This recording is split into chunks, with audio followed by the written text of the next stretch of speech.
அத்தனை பேரும் அல்லம்படி 6 முதல் 60% வரை ஆடி தள்ளுபடியுடன் சூப்பர் சரவணா ஸ்டோர்ஸ், சென்னை, மதுரை, கோவை. தோழர் வணக்கம். வணக்கம். நடைபெற்று இருக்கக்கூடிய தேர்தலினுடைய முடிவுகளுக்கு பிறகு எல்லா கட்சிகளுடைய நிலைப்பாடுகள்லையுமே நிறைய மாற்றங்கள் இருப்பதை பார்க்க முடிகிறது. அந்த இடத்துல விசிக தலைவர் நேற்று ஒரு புதிய ஒரு கருத்தை ஒன்று முன் வச்சிருக்கிறார். அகில இந்திய அளவில் பாஜக எதிர்ப்பு அப்படின்ற ஒரு முன்னணி வந்தால் அதில் திமுகவும் இருக்க வேண்டும், தாவேகாவும் இருக்க வேண்டும் அப்படின்னு. அதற்கு மதிமுகவினுடைய பொதுச் செயலாளர் வைகோ அவர்கள் ரொம்ப கடுமையாக எதிர்வினையாற்றியிருக்கிறார். நான் உங்களுக்கு கற்றுத்தருகிறேன் என்றெல்லாம் பேசியிருக்கிறார். இந்த ரெண்டு கருத்துக்களையும் எப்படி புரிஞ்சுக்கிறது? பாஜக எதிர்ப்பு முன்னணி அப்படின்ற ஒன்று இன்னைக்கு தமிழ்நாட்டில் பொருத்தப்பாடோட தான் இருக்கா? நீங்கள் அதை உருவாக்க வேண்டிய பொறுப்பு இருக்குது. ஒரு பெரிய கவலையோடு தான் நான் பார்க்குறேன். தாவேகாவும் அதில் இணைஞ்சால், திமுகவும் அதில் இணைஞ்சால் சந்தோஷம். நீங்கள் ஃபாசிசத்துக்கு எதிரான போராட்டத்தில் அனைத்து ஜனநாயக சக்திகளும் சேர வேண்டிய பொறுப்பு இருக்குது. வெளிப்படையாக தாவேகா இதுவரையிலும் அப்படி பேசலை, ஆனால் பேச வரணும். இன்றைக்கி பொலிட்டிக்கல் பார்ட்டியாக வந்துட்டாங்க. பிஜேபி இப்போது அவர் ரெண்டொரு விஷயங்களில் கடிதம் எழுதியிருக்கிறார். இப்போது தேசிய உணவு பாதுகாப்பு சட்டத்தில் திருத்தம் செய்வதை எதிர்த்து கடிதம் எழுதியிருக்கிறார்.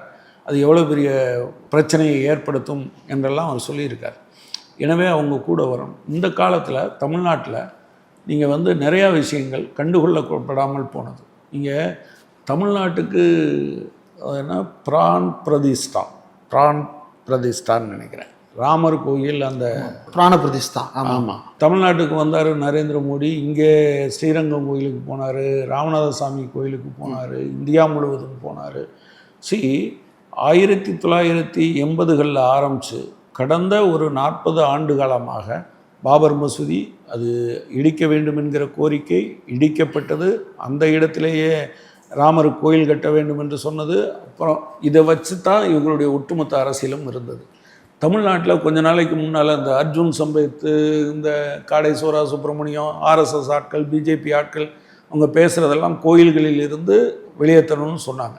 அரசாங்கம் வெளியேற வேண்டும் என்று. இப்போ என்ன நடந்திருக்குன்னா, ராமர்ட்டே திருடிட்டாங்க.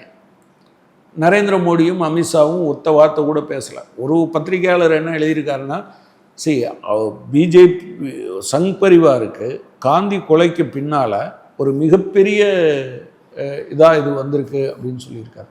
தமிழ்நாட்டில் அது பேசு பொருள் ஆகலையே. 6 நீட் மரணங்கள் தமிழ்நாட்டினுடைய பேசு பொருள் ஆகலையே. உணவு பாதுகாப்பு சட்டத்தில் ஏற்பட்டு இருக்கக்கூடிய திருத்தம் தமிழ்நாட்டினுடைய பேசு பொருள் ஆகலையே. இப்படி நான் ஒரு 10-15 பாயிண்ட்டை நேற்று கூட நான் என்னோடய ஃபேஸ்புக்கில் போட்டிருந்தேன். இது என்னென்னா, கடந்த காலத்தில் நீங்கள் திமுக அஸ் அ ஹோல் எப்படி இருந்ததுங்கிறது பிரச்சனை இல்லை.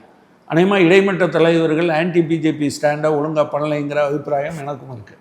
ஆனால் ஒன்றை நான் உறுதியாக சொல்ல முடியும், கடந்த 5 ஆண்டுகளில் திரு மு.க. ஸ்டாலின் அவர்கள் பிஜேபியை ஐடியாலஜிக்கல் பொசிஷனில் இருந்து கடுமையாக விமர்சித்தார். அதன் காரணமாக அது தமிழ்நாட்டில் ஒரு மிகப்பெரிய ஒரு எதிர்ப்பை, பிஜேபி எதிர்ப்பை உருவாக்கி வச்சுருந்தது. இன்றைக்கி அது டைல்யூட் ஆகிருக்குன்னு பார்க்குறேன். திரும்ப சொன்ன கருத்தை நான் அந்த சென்ஸில் இருந்து பாசிட்டிவாக தான் பார்க்குறேன். எல்லாரும் சிபிஎம்ஏ காங்கிரஸோடு சேர்ந்து நீங்கள் பிஜேபியை எதிர்க்கலான்னு வரும்போது தாவேகா திமுக 2 பேரும் இருக்கிறதுல எந்த பிரச்சனையும் கிடையாது. அதிமுக நான் அதைத்தான் சொல்கிறேன். நான் இதில் யாரையும், all democratic forces through out the India நீங்கள் சேர்க்காமல், நீங்கள் ஒன்றை தெரிஞ்சுக்கங்க, 144 கோடி மக்கள் கொண்ட இந்த நாட்டில் 112 கோடி மக்கள் இருக்கக்கூடிய பகுதிகள் இப்போது பாஜகவினுடைய மாநில அரசாங்கங்கள் இருந்து கொண்டு இருக்கிறது என்பதை நீங்கள் மறந்துவிடக்கூடாது. இந்த கவலையை நான் உண்மையிலே தமிழ்நாட்டில் எல்லா கட்சிகளோடும் நான் பகிர்ந்து கொள்ளணும்னு விரும்புகிறேன். எல்லா கட்சிகளும் இது குறித்து யோசிக்கணும். அவன் அதாவது போன 2 தேர்தல்லையும் 2019, 2014 தேர்தல்களில் மெஜாரிட்டி அவங்களுக்கு இருந்தது. 2024 அவங்களுக்கு மெஜாரிட்டி இல்லை, 240 சீட்டு தான். ஆனால் இன்றைக்கி 313 சீட்டு வச்சுருக்கான். நீங்கள் ஒரு 55 சீட்டு தான் பக்கத்தில் இருக்காங்க. அவங்க சமாஜ்வாதி கட்சியை கிட்டத்தட்ட அதை உடைச்சிட்டது மாதிரி சொல்கிறாங்க. நீங்கள் ஆம் ஆத்மி உடைஞ்சு போச்சு, சமாஜ்வாதி கட்சிக்கு முயற்சி பண்ணுறாங்க, டிஎம்சி இல்லை, உத்தவ் தாக்கரே சிவசேனா இல்லை. இந்த மாதிரியான சூழல் இது அரசியல் ஆதாயம் தேடுகிற அல்லது அரசியல் நடத்துறதுக்கான இது இல்லை. இந்த பின்னணியில் அது ரொம்ப முக்கியமானது என்று தான் நான் கருதுகிறேன்.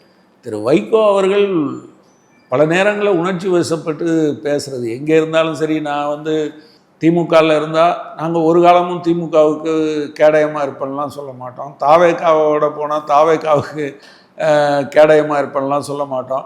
அவர் அப்படி சொல்கிறாரு. அது ஏன் அப்படி சொல்கிறாருன்னு எனக்கு தெரியல.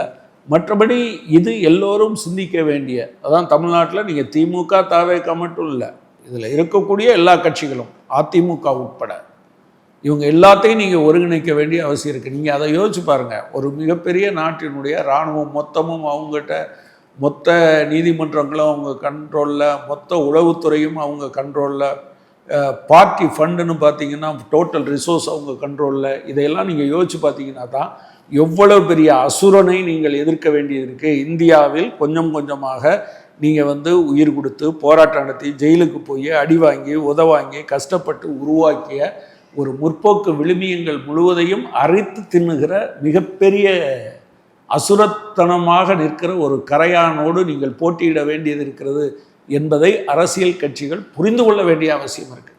இல்லைன்னா இது பேசும் பொருளாகாமல் எப்படி போகும்? எனவே அந்த வகையில் நான் என்ன பார்க்குறேன்னா, அதனால தான் எங்கள் கட்சி பேசும்போது உண்மை பேசணும். தேர்தல் வரக்கூடாது, கவர்னர் ஆட்சி வரக்கூடாதுங்கிறதுக்காக தாவேக்காவை ஆதரிக்கிற அதே சமயத்தில் 3 விஷயங்களில், 1 மதச்சார்பின்மை, 2 மாநில உரிமைகள், 3 ஜனநாயகம், இந்த 3க்காகவும் நாங்கள் நடத்துகிற போராட்டத்துக்கு திமுகவையும் அழைப்போம். திமுக ஒரு போராட்டம் நடத்தினா அந்த விஷயத்தில் நாங்களும் கலந்துப்போம் என்பது தான் எங்களுடைய நிலைப்பாடு. இப்போ நிறைய பேர் கூட்டணிலாம் சொல்லிட்டு இருக்காங்க. இது நிலைப்பாடு. இது எடுத்ததுக்கான காரணம், இப்போ சில பேர் கூட என்ன இங்கேயும் அங்கேயும் இருக்க முடியுமா அப்படின்னு, அது ஒரு பர்பஸுக்காக, இது தேசத்தினுடைய நலன் சார்ந்த விஷயத்துக்காக. இது 2ஐயும் இல்லாமல் நீங்கள் பார்த்தீங்கன்னா நீங்கள் தப்பு பண்ணுறீங்கன்னு அர்த்தம். இதில் முரண்பாடு எதுவும் கிடையாது. இது சரியானது என்று தான் நான் கருதுகிறேன். நிறைய விஷயங்கள் பகிர்ந்துட்டீங்க. மிக்க நன்றி.